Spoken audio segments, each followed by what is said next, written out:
Rather than just worry about it, let's get down to nuts and bolts about what are the effects of bad parenting, and can it be fixed?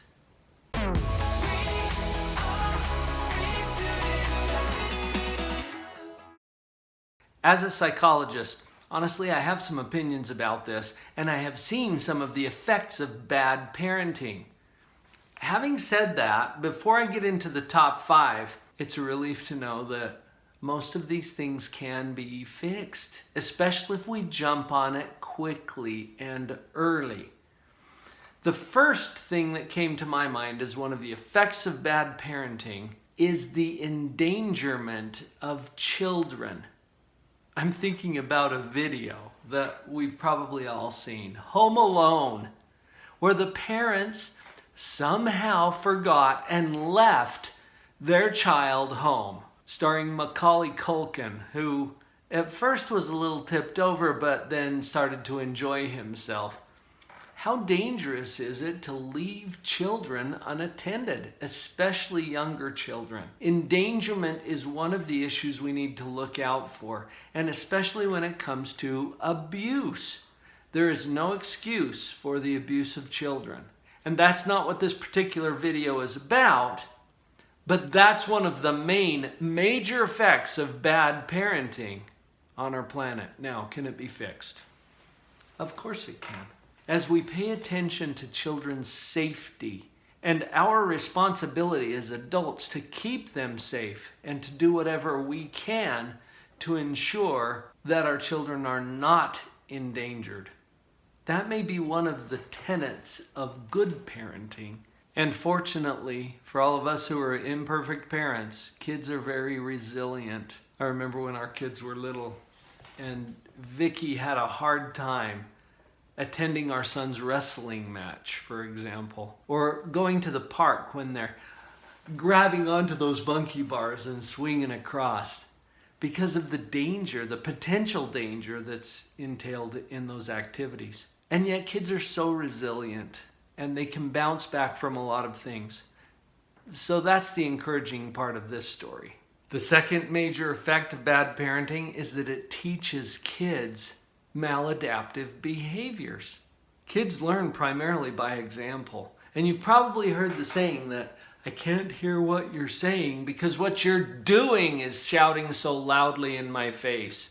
They're going to follow what we do, not what we say. And as we engage in poor practices as parents, it actually trains them and teaches them to do the same thing. I'm remembering a scene from the movie 42. It's a story about Jackie Robinson when he was up and coming in Major League Baseball as the first Black American player in Major League Baseball. And the resistance that some of the communities were showing toward him. In fact, one of the scenes of the video shows some of the white spectators and fans in the stadium standing up and yelling, "Go home, get out of here, you don't belong here." And this young boy is seated next to his father. And he looks up at his father, who is red-faced and yelling. And then he himself stands up and starts yelling as well. This child had no problem with Jackie Robinson playing in that game. But when he saw his father yelling and screaming, that taught him a maladaptive behavior. Now, can it be fixed? Of course it can. I would have no business being a psychologist if I believed that people could not change. But they can. And you can change too. Now, it's not easy because neural pathways get set in. Neural pathways are like our mind's cruise control, autopilot. Things get programmed in and then it's hard to change it, but it's not impossible. Think of it kind of like learning a new language. Could you learn a new language? Why, yes, you could. When I was 19 years old, I learned a new language, Finnish. It's the language that they speak in Finland, if you weren't tracking that. I am now fluent in Finnish, and it was not easy to learn that very difficult language. It is possible. And what does it take? If you wanted to learn a new language, what would you do? You would enroll in a course. You would hire a coach. You would put in a lot of practice. Ding, ding, ding. That's what you get to do. Can we fix these negative patterns where we teach our children maladaptive behaviors? Yes, we can. But what we've been programmed to do comes very naturally to us, so we're going to have to put in some work. Think of it just like learning a language. And don't worry, because we've got some support for you. I'll talk to you more about that in a few minutes. The third major effect of bad parenting is that it lengthens the learning curve. And this is because there's a lot of deceptions, you might call them, that happen. Yelling, for example. Yelling is bad parenting. I'm sorry. I know, I do it too. And we all do, okay? But it's not good parenting, and we all know that. Well, why do we do it? Because it works. Think about it. Your child is doing something you don't want them to do. You yell at them, "Hey, knock it off!" It gets their attention. Whoa! And it startles them, and the behavior stops right now. The problem with yelling, it's a parent trap. Because when you yell, it's actually, in behavioral psychology terms, it's a reinforcer. A reinforcer makes it more likely that a behavior will occur again. And that's not what we want to have happen. So we have just lengthened the problem. If it's more likely that they'll do it again, I heard this phrase back in graduate school, and I thought it was funny then, and it kind of still is, but it's really kind of true. Bad breath is better than no breath at all. And kids think this way when it comes to attention. You yell at them, you're giving them attention, immediate, intense attention, and that becomes a reinforcer to them. So we've just lengthened the learning curve. That's the third problem with bad parenting. Now, can it be fixed? Well, yes, it can. As we learn alternatives to yelling that sometimes don't get as quick of a response, but they get a more effective response because we are shaping the behavior now in ways that are based on principle, that will give you a shorter learning curve. And even if it doesn't get as immediate results, it gets quicker results in the long term. One of the most popular videos right here on the channel, you can link to it right up there if you want to, is how to get kids to listen without yelling. And there's a reason why it's so popular, and maybe you've already seen the video, but cue it up and watch it after this one. Major effect number 4. Bad parenting trains the next generation of parents to be bad parents. Have you ever wondered why you do the goofy things that you do? Well, you were trained by somebody too. And in my coaching groups, I hear this all the time. Well, my parents did it this way. Or when I was a kid, here's what I experienced. That's all we have. We don't know anything else. And so we apply what we've been trained and programmed to do. Well, what are our kids going to do? Same thing. They will do the same thing.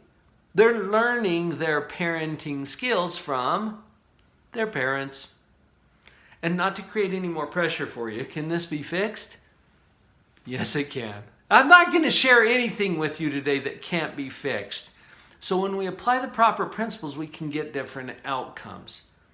Remember that your role as a parent, first of all, your job as a parent is to love them no matter what and even if. Then your role as a mentor and a teacher is to show them a better way to parent. And don't worry, we got your back on that too, with some training and groups and coaching that are available to you at drpauljenkins.com. I'll come back to that in just a sec. We got one more. One of the things that troubles me the most is number 5.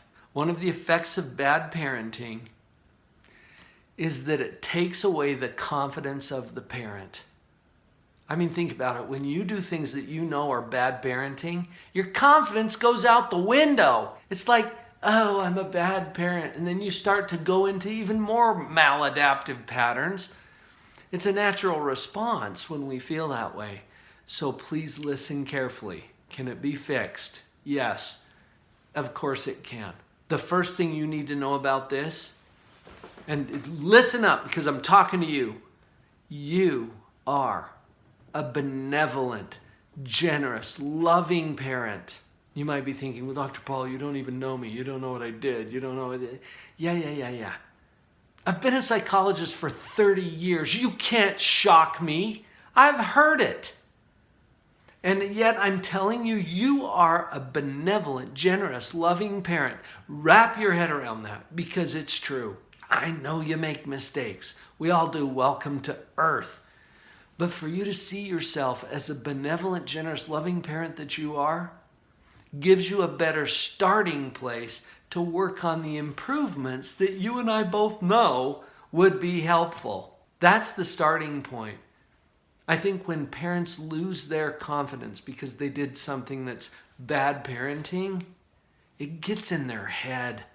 It messes with their psyche in ways that make it worse, not better. We got to take this on together. And there's a lot of things that you can do. You are a benevolent, generous, loving parent. Let's start from there. And we can make a whole lot of progress from that point. I'm not going to leave you hanging on this. I have so many resources collected for you. Head on over to drpauljenkins.com, where you will find a community of conscious, loving, connected parents just like you who are working on the stuff that they need to work on.